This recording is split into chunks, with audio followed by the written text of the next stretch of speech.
Recently, scientists achieved the highest intensity for a laser beam in history. This laser reached an intensity of 10 to the 23rd, or 100 zeta watts per square centimeter. Achieving such a level of laser intensity requires two things: extremely high power output, and focusing that power to the smallest spot as possible. While continuous wave lasers are limited to megawatt-scale intensity, far higher power output is possible in pulsed laser systems. For example, compressing the energy of a 1-second long laser beam into a femtosecond pulse results in a quadrillion-fold increase in the power output.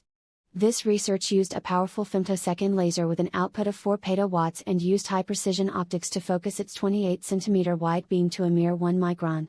Such precise focusing requires an extremely pristine beam of light, and therefore researchers used special deformable mirrors like those used in adaptive optics astronomy in order to correct the smallest defects in the laser beam.